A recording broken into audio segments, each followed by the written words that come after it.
안녕하세요, 여러분. 아내 말 들어서 손해볼 일 없다.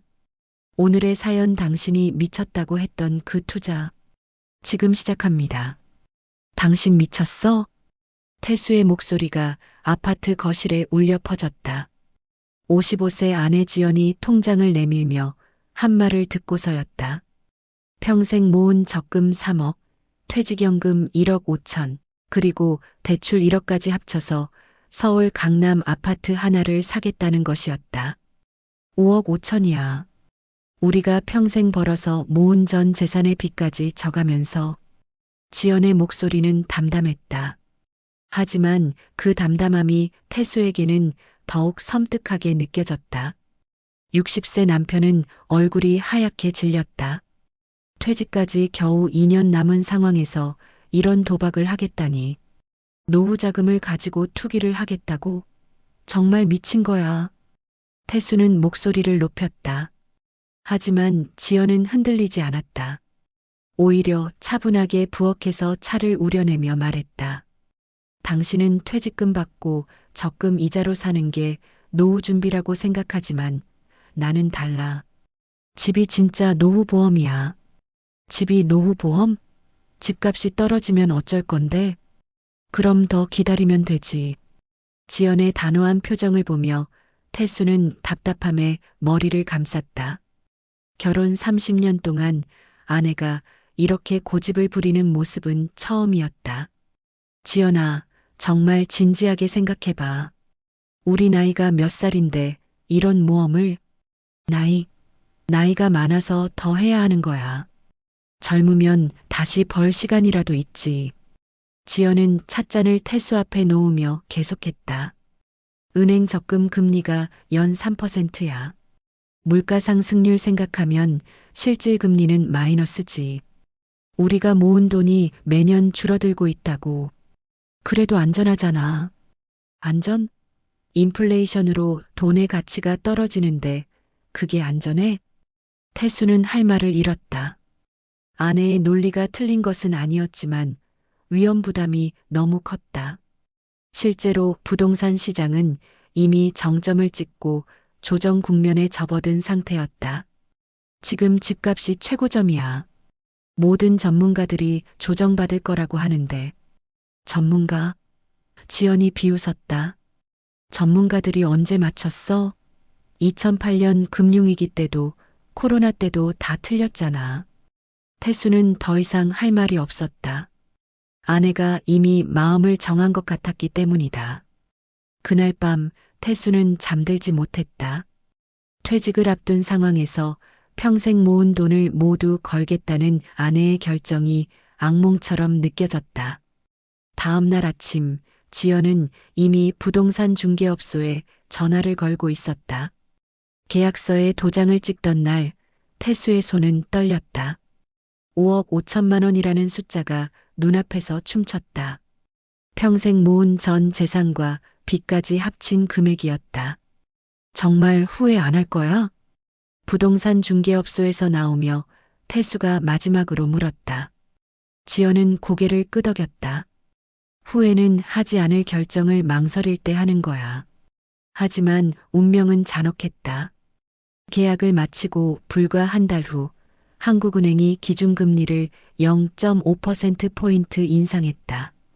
이어서 2개월 후 추가로 0.25%포인트 더 올렸다. 대출 금리는 연 6%를 넘나들기 시작했다. 더 큰 문제는 집값이었다. 금리 인상과 함께 부동산 시장이 급속히 냉각되기 시작한 것이다. 매매 거래량은 전년 대비 60% 급감했고 집값은 매월 떨어졌다. 이걸 어쩔 거야. 태수는 밤마다 불안에 떨며 화를 냈다.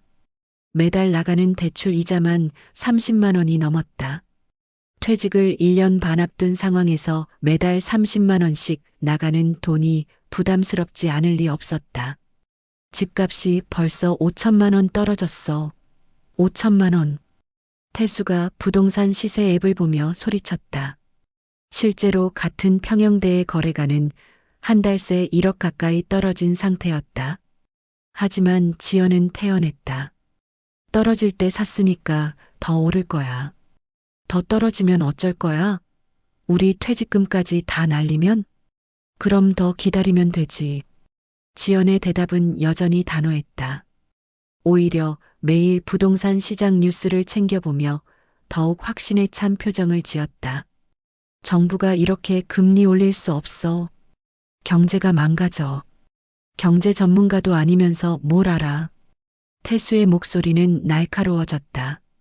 매일 떨어지는 시세를 보며 스트레스가 극에 달했다. 나는 30년 동안 성실하게 회사 다니면서 돈 모았어. 그런데 내가 한 번에 다 날리는 거야? 날렸다고? 아직 안 팔았는데?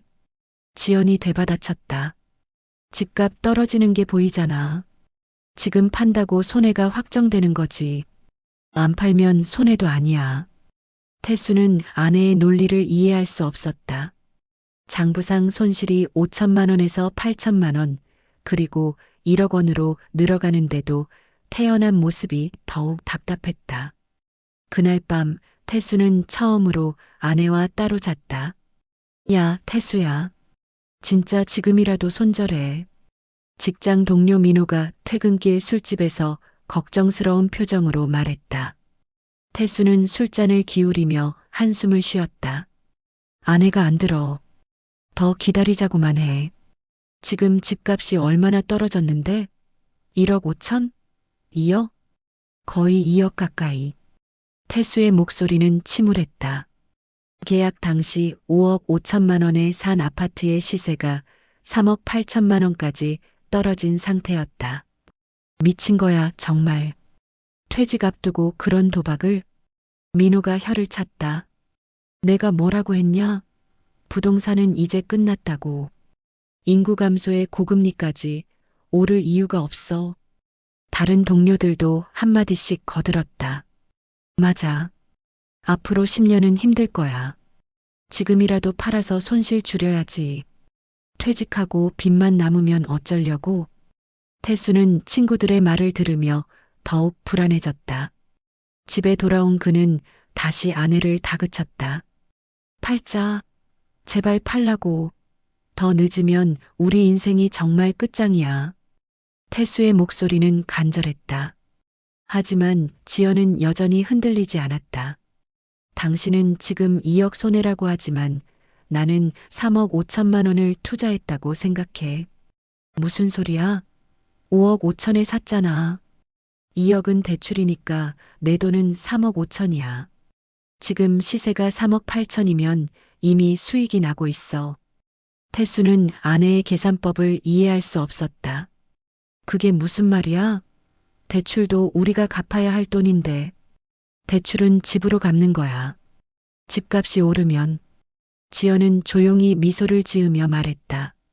끝이 아니라 시작일 거야. 진짜 기회는 모두가 절망할 때 온다고. 절망? 지금 누가 절망하는데? 당신이 절망하고 있잖아. 태수는 할 말을 잃었다. 아내 말이 틀린 것은 아니었다. 하지만 현실적으로 매달 나가는 대출 이자와 떨어지는 시세를 보면 불안할 수밖에 없었다. 그날 밤 태수는 또다시 불면의 밤을 보냈다. 퇴직일이 6개월 앞으로 다가왔다. 태수는 매일 밤 잠들지 못했다. 집값은 계속 떨어져서 이제 3억 2천만 원까지 내려왔다. 계약 당시보다 2억 3천만 원이나 손실이 난 상태였다. 우리 퇴직금이 1억 8천만 원인데 집 손실만 2억 3천이야. 태수는 머리를 감쌌다. 퇴직 후 받을 퇴직금보다 부동산 손실이 더 컸다. 내가 30년 동안 벌어온 돈을 내가 한 방에 다 날린 거야. 아직 안 팔았다고 했잖아. 지연의 대답은 여전했다. 하지만 태수에게는 더 이상 참을 수 없는 일이었다. 퇴직하고 나면 뭘로 살아? 매달 이자만 30만 원인데. 걱정하지 마. 곧 오를 거야. 언제? 몇 년을 기다려야 해? 모르지. 하지만 분명히 올라.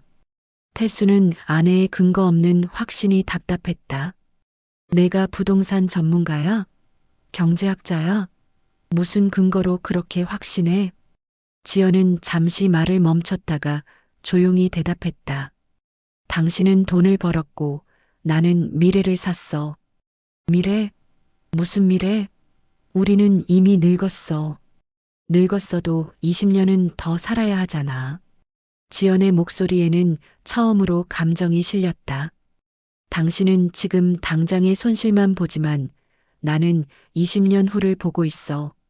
그때도 지금처럼 적금 이자로 살 거야? 태수는 말문이 막혔다. 실제로 적금 이자만으로는 노후 생활이 불가능했다. 하지만 그렇다고 해서 이런 위험한 투자를 해야 하는 것인지 확신이 서지 않았다. 그날 밤 부부는 처음으로 크게 다퉜다. 30년 결혼 생활에서 가장 심한 다툼이었다. 이혼해. 태수가 소리쳤다. 하지만 지연은 웃었다. 좋아. 그럼 집은 내가 가져갈게. 그런데 어느 날부터인가 이상한 일이 일어나기 시작했다. 부동산 거래량이 서서히 늘어나기 시작한 것이었다. 그리고 집값 하락폭이 줄어들기 시작했다. 태수는 반신반의하며 부동산 시세 앱을 확인했다. 3억 2천만 원이던 시세가 3억 3천만 원으로 올랐다. 단 1천만 원이지만 분명한 상승이었다. 혹시 정말 오르는 건가? 태수가 조심스럽게 물었다. 지연은 미소를 지으며 대답했다. 내가 뭐라고 했었지? 봄은 반드시 온다고. 그 말이 떨어지기 무섭게 집값은 빠른 속도로 오르기 시작했다. 3억 3천에서 3억 5천, 다시 4억, 4억 5천만 원으로 계속 올랐다. 태수는 매일 시세를 확인하며 믿을 수 없다는 표정을 지었다. 이게 진짜야? 진짜지. 지연은 여전히 담담했다. 오히려 태수가 더 흥분해서 매일 부동산 뉴스를 챙겨봤다. 왜 갑자기 오르는 거야? 정부가 부동산 규제를 완화했어. 그리고 금리도 내릴 가능성이 높아졌고, 지연이 설명했다. 무엇보다 다들 바닥이라고 생각하고 사기 시작한 거야. 집값은 계속 올라서 6개월 만에 6억을 넘어섰다. 태수는 꿈을 꾸는 것 같았다. 6억. 정말 6억이야? 응. 그럼 우리가 이익 본 거야? 5천만 원 정도? 지연은 계산기를 두드리며 말했다. 하지만 태수에게는 그 5천만 원이 엄청나게 크게 느껴졌다. 미안해, 지연아. 내가 너무 성급했어. 괜찮아. 나도 불안하긴 했어. 하지만 지연의 말과 달리 집값은 거기서 멈추지 않았다. 7억, 8억을 넘어서더니 마침내 9억까지 올랐다. 태수는 매일이 꿈 같았다. 팔자. 지연이 갑자기 말했다. 집값이 9억 2천만 원까지 오른 시점이었다. 뭐, 지금? 태수는 놀랐다. 계속 오르는 추세인데 왜 갑자기 팔자는 건지 이해할 수 없었다. 지금이 최고점이야. 아니야, 더 오를 거야. 10억까지도 갈 수 있어. 이번에는 태수가 욕심을 부렸다. 하지만 지연은 단호했다. 욕심내면 안 돼. 적당히 만족해야지. 적당히? 3억 5천만 원 수익인데? 3억 5천도 충분해. 지연은 이미 마음을 정한 듯 했다. 다음 날 바로 매물을 내놓았고 일주일 만에 9억의 계약이 성사됐다.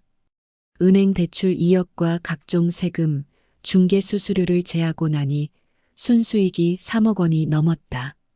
원래 투자한 3억 5천만 원의 거의 2배에 달하는 수익이었다. 3억? 3억이야. 태수는 통장을 보며 중얼거렸다. 평생 벌어본 적 없는 큰 돈이었다. 미안해, 지연아. 정말 미안해. 태수의 목소리는 떨렸다. 나는 30년 동안 월급쟁이로 살면서 매달 몇백만 원씩 모으는 게 전부였어. 그런데 내 결정 하나가 내가 평생 벌어온 것보다 훨씬 컸구나. 지연은 남편의 손을 잡으며 조용히 말했다. 당신도 잘했어. 30년 동안 성실하게 벌어줘서 투자할 돈이 있었잖아. 하지만 결정은 내가 한 거야. 나는 반대만 했고, 태수는 고개를 숙였다. 앞으로는 내 말을 믿을게. 지연은 미소를 지으며 대답했다. 그러니까 이제라도 내 말 좀 믿어. 부부는 30년 만에 처음으로 진정한 동반자가 되었다. 그리고 3억이라는 목돈으로 진짜 노후를 준비할 수 있게 되었다. 창밖으로는 따뜻한 봄볕이 들어오고 있었다. 어떠셨나요? 재미있으셨나요? 구독, 좋아요, 알림 설정도 잊지 말아주세요.